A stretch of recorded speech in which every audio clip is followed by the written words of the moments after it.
En este vídeo vamos a ver los aspectos logísticos y jurídicos referentes a la defensa del dictamen pericial en el juicio oral. El perito en lingüística forense puede encontrarse con infinidad de casos, desde el típico cliente que intenta sondearte a ver si crees que es el autor o no es el autor o qué tipo de plagio, hasta, por ejemplo, tener que identificar el autor de un vídeo de YouTube en el que aparece un hacker a través de una marioneta. Cualquier escrito o audio puede ser objeto de estudio para un perito en lingüística forense. Particulares, empresas, abogados y procuradores son nuestros principales clientes.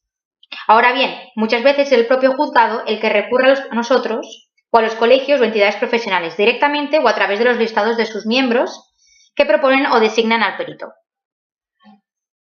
El perito debe solicitar al cliente o a su representante legal los documentos necesarios o los audios necesarios, que deben ser el material dubitado, es decir, el que tenemos en cuestión, el que tenemos anónimo, y la documentación indubitada, es decir, de los posibles sospechosos.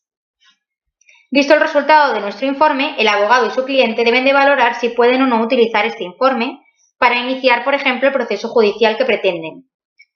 Si fuera de este modo, será aportado con la demanda civil o contencioso administrativo, la denuncia o la querella si va por lo penal. El perito debe recordar que su dictamen no podrá presentarse ante el juzgado si concurre alguna cosa de compatibilidad, por ejemplo, tener interés directo o indirecto en el caso, ser pariente del litigante o tener una independencia laboral, ser amigo o enemigo manifiesto. Un gran número de intervenciones judiciales del perito se producen cuando el pleito ya está en marcha y las partes no se ponen de acuerdo con los que han designado cada una y debe procederse a un sorteo. Técnicamente se denomina insaculación. Entre los peritos que aparecen en las listas de las entidades profesionales, cada parte propone uno al juzgado y el papel que extrae de la bolsa una mano inocente es el que llevará el nombre del perito principal. Se extraerán dos más como posibles sustitutos o debería procederse a un nuevo sorteo en caso de imposibilidad. Aunque el reconocimiento pericial penal tiene que hacerse por dos peritos, únicamente se practica así en los procedimientos por delitos de superior gravedad. No para la mayoría de procedimientos abreviados, donde será suficiente un solo perito si no hubiera oposición, el cual, si no se archiva la causa, seguramente deberá comparecer más tarde nuevamente en la vista del juicio oral.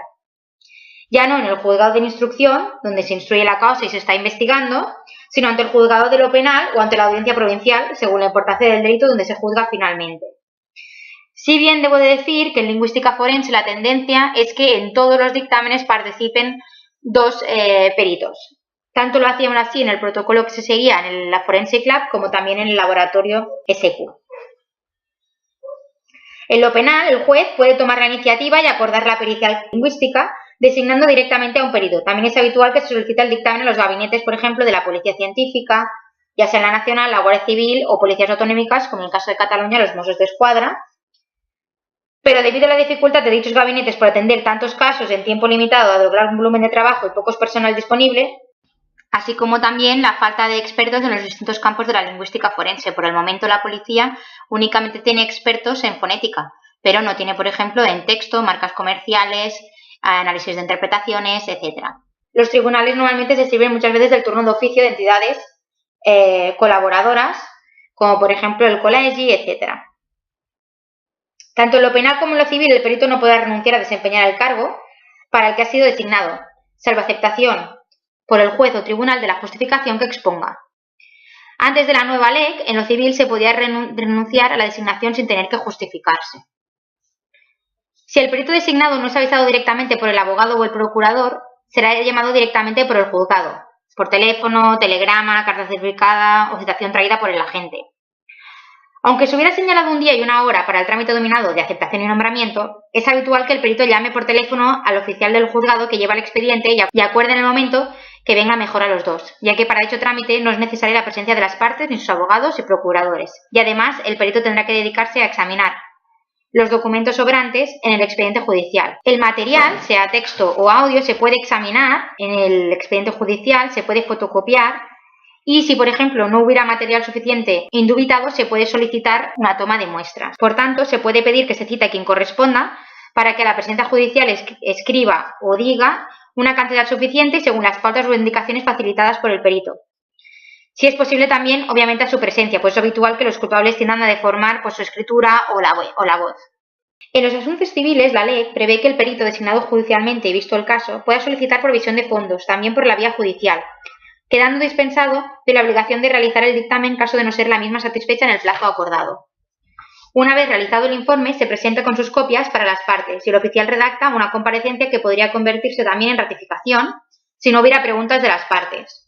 No suele pasar. Tanto en lo civil como en lo penal, una cosa es la presentación y ratificación inicial del dictamen en la primera fase y otra la comparecencia en la vista, que en lo civil se producirá por acuerdo de las partes una vez presentados los dictámenes, para que comparezcan los peritos posteriormente en la vista, dentro de la fase de prueba.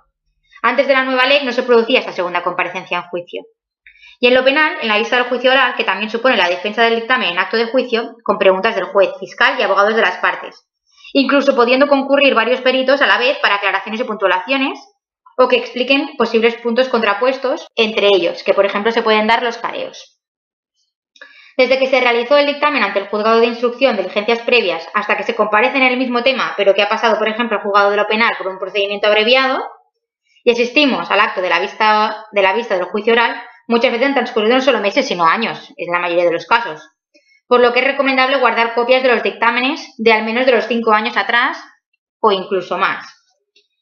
Y por tanto, una vez se recibe la citación del juzgado de lo penal o de la audiencia provincial, se pueden pedir los datos para así poder orientarnos en nuestro archivo.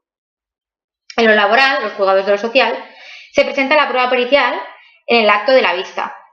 Muchos abogados, sospechando que la parte contraria negará los documentos o los audios, tienen preparado el dictamen y su perito para comparecer en el propio día del juicio, ya que si no lo hicieran y ante dicha negativa del contrario deberían solicitar la suspensión del juicio para poder realizar dicha prueba, lo cual quedaría a criterio del juez si se decide o no acordarlo. Y hasta aquí los aspectos más logísticos y jurídicos más relevantes para la práctica del perito. También tenéis un documento que se llama la prueba pericial en la nueva ley de enjuiciamiento civil, donde encontraréis una explicación de todos los fundamentos jurídicos en relación con la figura del perito en el proceso judicial.